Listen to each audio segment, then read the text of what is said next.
රටේ ජනතාව දරුවන් මතින්තොර සමාජයක් කරා ගෙන යාමේ වැඩසටහනේදී එදා මා වෙත අද මේ පැමිණ සිටින සියලුම ආයතන විශාල සහයෝගයක් දෙනු ලැබුවා.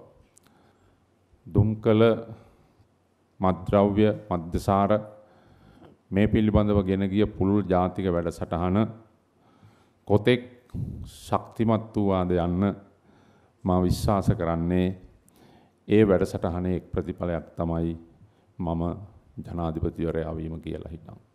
2013 වසරේ ලෝක සෞඛ්‍ය නායකයින් ගණයට ඇමරිකාවේ හාවර්ඩ් විශ්වවිද්‍යාලයේ මා තෝරාගෙන මේ බණ්ඩාරනායක සම්මන්ත්‍රණ ශාලාවේ පැවති සමුළුවේදී ඒ ලැබූ ජයග්‍රහණය සහ ඒ ලබාගත් විශේෂයෙන්ම අපිට ඒ කරන ලද ගෞරවය පිළිබඳව වචනයක් හෝ කතා කරන්නට එවකට සිටි රාජ්‍ය නායකයින් නම්‍යශීලී නොවූ බව මා අදත් සිහිපත් කරන්නේ වේදනා සහගතවයි. මේ රටේ මතින්තොර සමාජයක් ගොඩනැගීමේ කාර්යයේදී අපි වර්තමාන නව රජයේ විදිහට ගත හැකි ගත යුතු සෑම පියවරක්ම ගන්නා බව ප්‍රකාශ කරන්නට ඕනේ.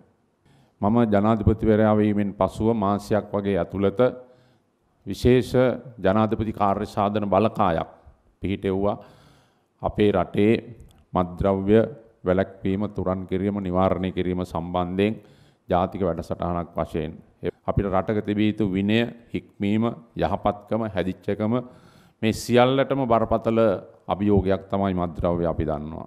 ඒ තුල ඇතිවන බරපතල සමාජ ව්‍යසනය අපි හැකිතරම් අවම කිරීම සඳහා සෑම විටම කටයුතු කළ යුතුයි.